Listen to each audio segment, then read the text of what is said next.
in an experiment. We don't know yet. Why is light so far? Like, it sounds so simple. They had no idea. But now the data speaks. I find this not only refreshing, but at some level astounding. Nature. Welcome back to the Nature Podcast. This week, the mystery of the fish that shouldn't exist. And how superluminous supernovae gets so bright. I'm Shamini Bundell. And I'm Benjamin Thompson.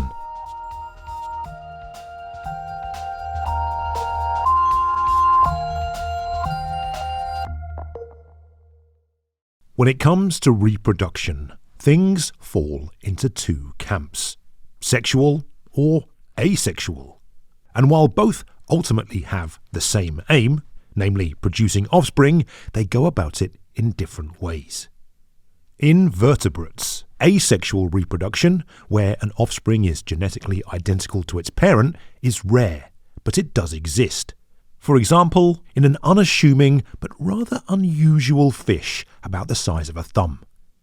These fish live in waters between Mexico and Texas, but they're called the Amazon molly. So they're all females. That's why they're called the Amazon mollies. They don't live in the Amazon basin. They're called that because of the Amazon warriors from Greek mythology, which were an all-female society of warriors. So yeah, the species is all female, and they give live birth to clones of themselves. This is Edward Ricemeyer, part of a team of researchers who have a paper out in Nature this week looking at the Amazon molly, which was the first asexual vertebrate to be identified back in the 1930s. Their work is looking to understand more about the genetics of asexual reproduction and help shine a light on a big question: why this fish exists at all, when theory suggests it really shouldn't. Because asexual reproduction has some fairly significant downsides. In particular, there's no way to shuffle and mix the genes being passed down to the next generation. The disadvantages of asexual reproduction are that it is much harder to get rid of a mutation that is harmful. Natural selection has to choose between taking the entire genome with the harmful mutation or taking none of the genome. And this is not ideal because there might also be beneficial mutations in that genome. And so there's no way to separate those two and create a new genome that only has the beneficial mutation but not the harmful mutation. It's been thought that over time, damaging mutations will accumulate in clonal genomes, and eventually an asexually reproducing species will go extinct. This may help explain the rarity of asexual reproduction compared to its sexual counterpart, which has its own challenges, but does make it easier to weed out damaging mutations. Mathematical modelling suggests that the Amazon molly should have died out after about 10,000 years, and yet it's thought to have come into existence 100,000 years ago through a very specific event. Around the city of what is currently Tampico, Mexico, Pasilia mexicana, a different fish from the same genus, and a Pasilia latipina. So these two different fish mated, and this wasn't the only time that these two fish have mated, but for some reason, instead of their offspring were completely functional sexual reproducers, or they existed but couldn't reproduce again, so something like a horse and a donkey make a mule that can't reproduce at all. What happened was a fish was born that could still reproduce, but only by cloning itself. And knowing the origin story of this asexual species and still having its two parent species around was something Edward and his colleagues could take advantage of. By comparing the genomes of the asexual Amazon molly along with the genomes of its two sexually reproducing parent species, the team could test some theories associated with asexual reproduction. This includes theories about the accumulation of harmful mutations that we've heard about, and the idea that due to the lack of genetic shuffling, asexual genomes pick up more mutations generally, and as part of this, begin to differ from the two parental genomes they originated from. The team's analyses revealed that Amazon mollies are accumulating mutations faster than the two sexually reproducing parent species, but there was no evidence of higher accumulation of harmful mutations. Now, on the face of it, this doesn't make sense.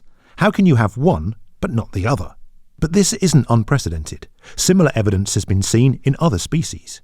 In this case, though, Edward and the team have put forward their ideas of how this is happening, for the fish at least.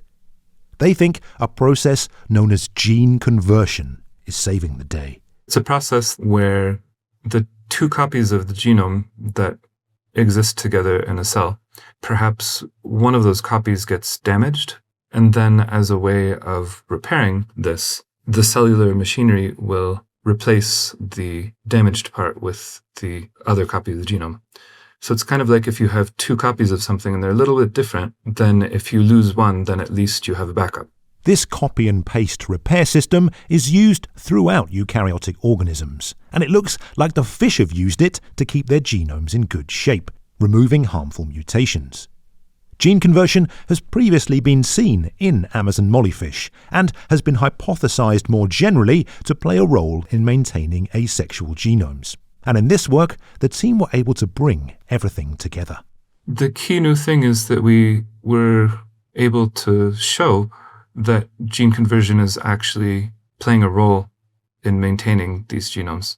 So not just that it's happening, but that in essence, natural selection has taken advantage of gene conversion to accomplish what it wants to accomplish. Valdir Bebel Filho has written a News and Views article about the work for Nature. He was impressed by the research and the way it investigated the theories about what's expected to happen to an asexual genome over time, and uncovered evidence of how this fish continues to exist by avoiding the accumulation of deleterious mutations. This effect of accumulation of deleterious mutations has been tested in a few asexual lineages and has some mixed kind of results. Sometimes you have evidence for that, sometimes you don't. And that's the biggest finding of this paper, is the fact that this species in particular is that they seem to have this gene conversion. Because you still have mutations happening all the time, but gene conversion may be a counter-attacking effect to those bad mutations. But Valdir suggests that although this work gives a sense of how asexual species can survive, there are still questions to be answered. For example, the Amazon molly has a strange life cycle. These exclusively female fish are asexual, but their life cycle requires them to go and seek a male mate from a different species, and they need sperm to be present for their eggs to develop. They just don't use it for fertilization. This is known as gynogenesis. And this is one flavour of asexual reproduction. There are others.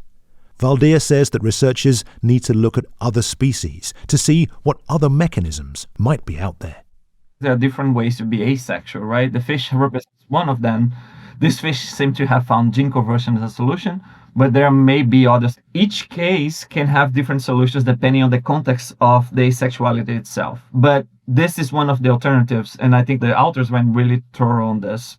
It's amazing that we can actually have a direct test of how genomes can survive given all the bad predictions you have about asexuality. Edward agrees that more work needs to be done on more asexual species to figure out how they go about maintaining their genomes.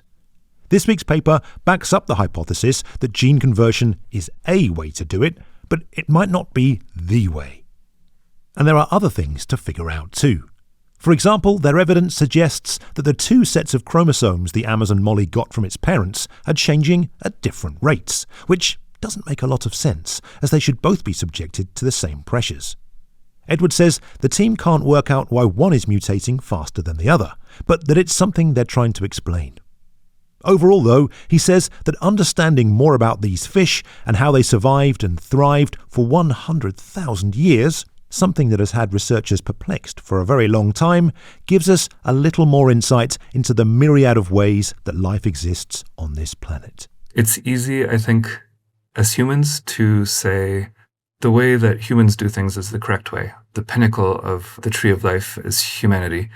And so the same way, I think that it's very easy for us to say, well, we do sexual reproduction and lots of other stuff does sexual reproduction. So that's the only way to survive. That's the only way to exist. So seeing the ways in which life has found ways around these problems that we've come up with to explain why we're the best is just so exciting for me. Edward Ricemeyer there from the University of Missouri in the US and the Ludwig Maximilian University in Germany.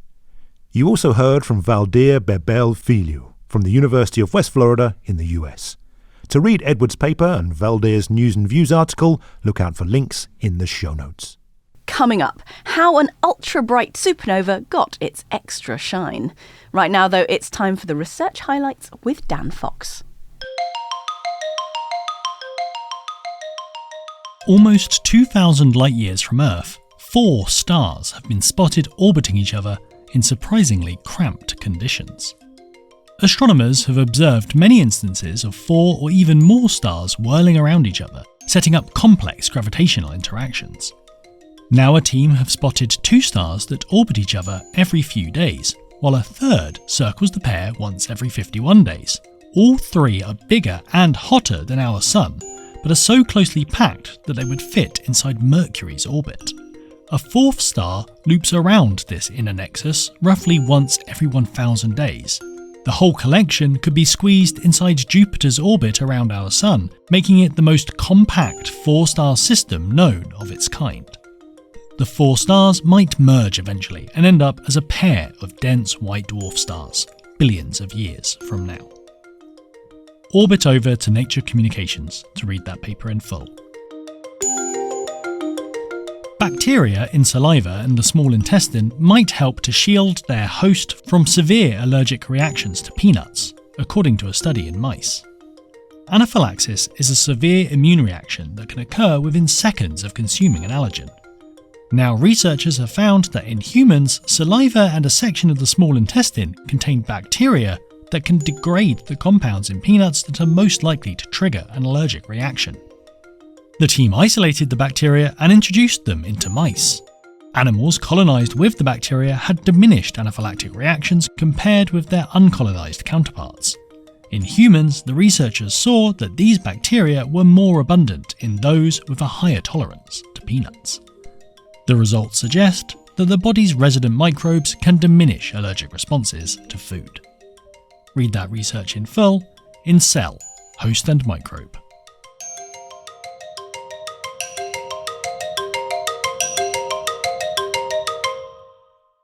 You may have thought that supernovae are, as standard, pretty bright. After all, they can outshine entire galaxies. But about 15 or so years ago, some new kids came onto the block.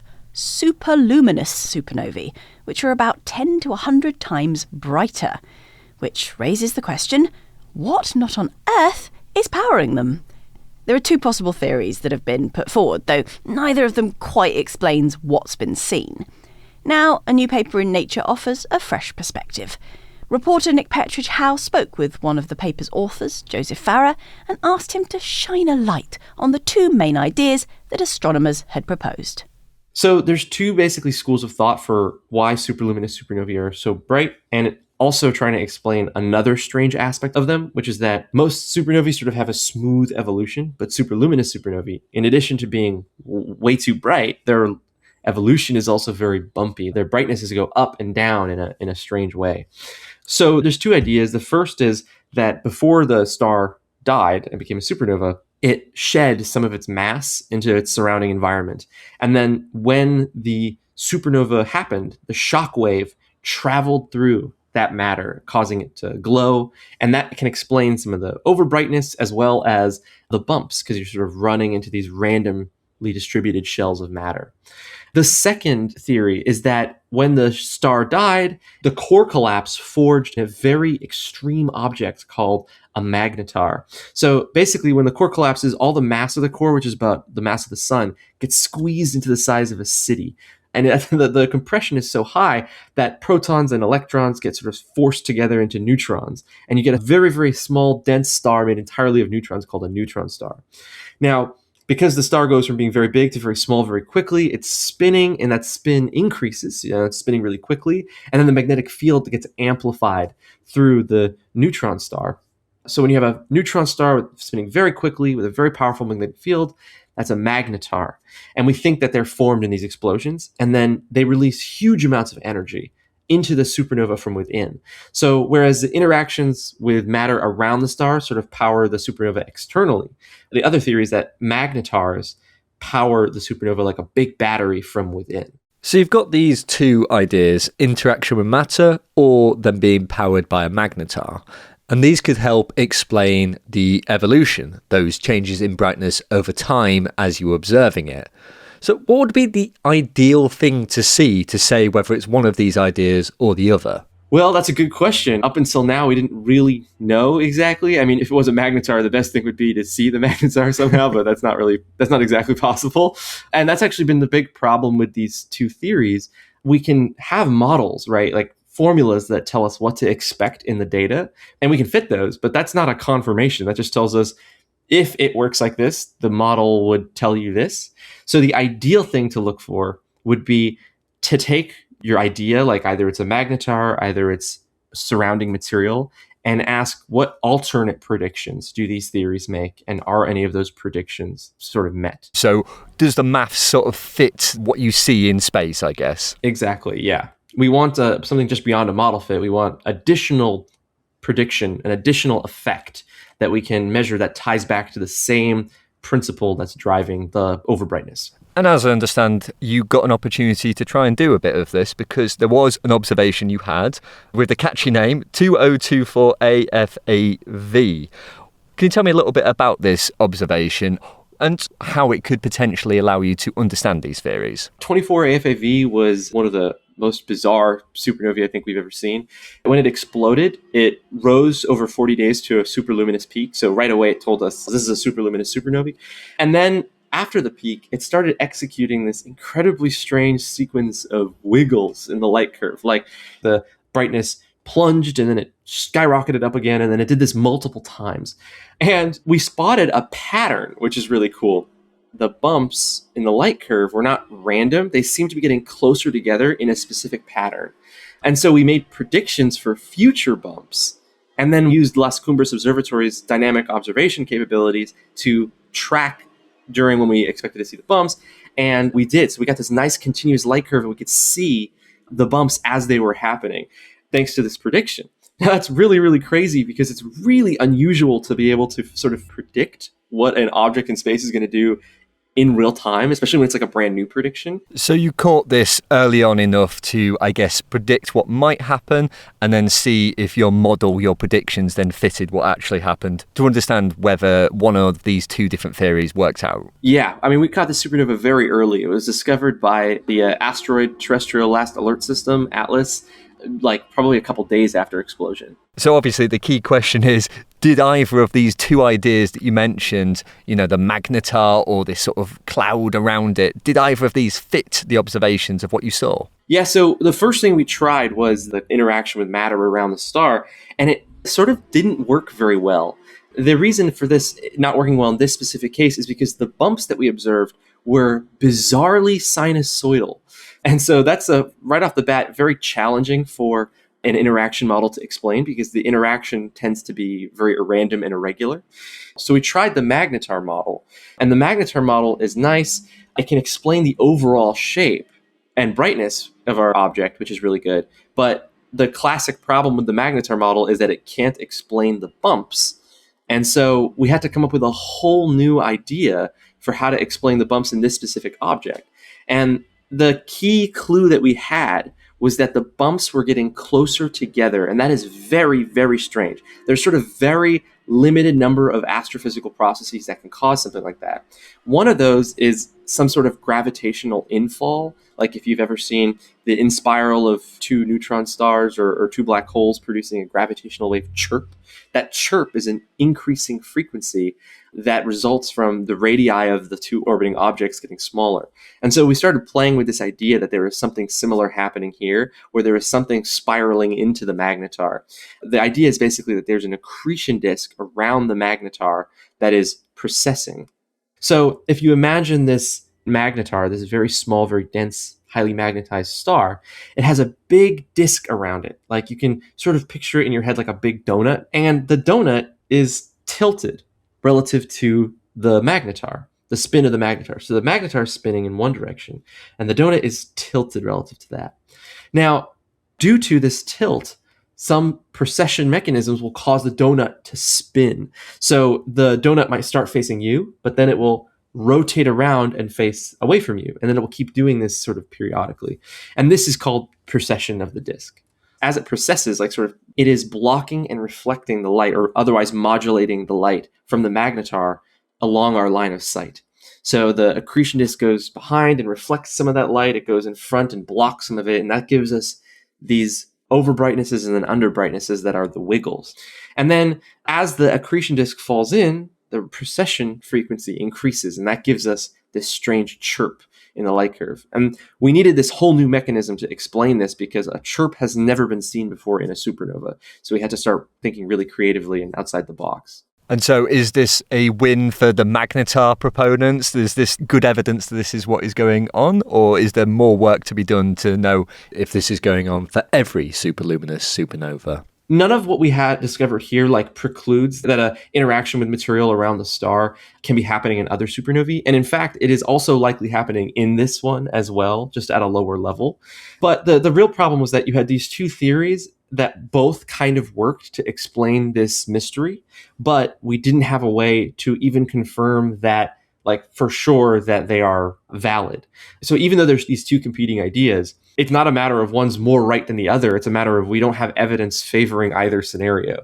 And then what this gives us is this confirms that magnetars can power superluminous supernovae. So it's like we went from, we have this idea that they can, to we're now pretty sure that they can. And we have an example of an object where we can see the infant magnetar powering the supernova illuminated by this precessing accretion disk around it. And so what would you like to do next, I guess, to understand this phenomenon more? Oh, there's a ton of awesome stuff. So first of all, this is a very, very rare phenomenon, of course. Out of 15,000 known supernovae, we have a couple hundred superluminous supernovae and one chirp. But the Vera C. Rubin Observatory just came online. We just started getting discoveries from it, and it is going to increase our sample of supernovae by many orders of magnitude. So we're going to go from having one chirped supernova to probably dozens of them. And that's going to be a big sample that we can explore to see, does this idea really work at scale? And what other effects are we missing? But there's just so many open questions, and there's so much more work to be done. Our analysis was very inspirational, here's how we need to maybe treat these systems moving forward. Here's an idea. But there's going to be a lot of really exciting theoretical and observational work to really put these ideas through its paces and unveil these incredibly interesting objects to us in more detail. That was Joseph Farah from the University of California, Santa Barbara. For more on that, including a video showing how these superluminous supernovae may work, check out the show notes for some links. And that's all for this time.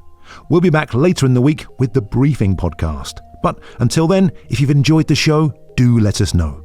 You can leave a review on your podcast app of choice, or you can reach out to us on social media. We're at Nature Podcast. And we're on email too, podcast@nature.com. I'm Benjamin Thompson. And I'm Shamini Bundell. Thanks for listening.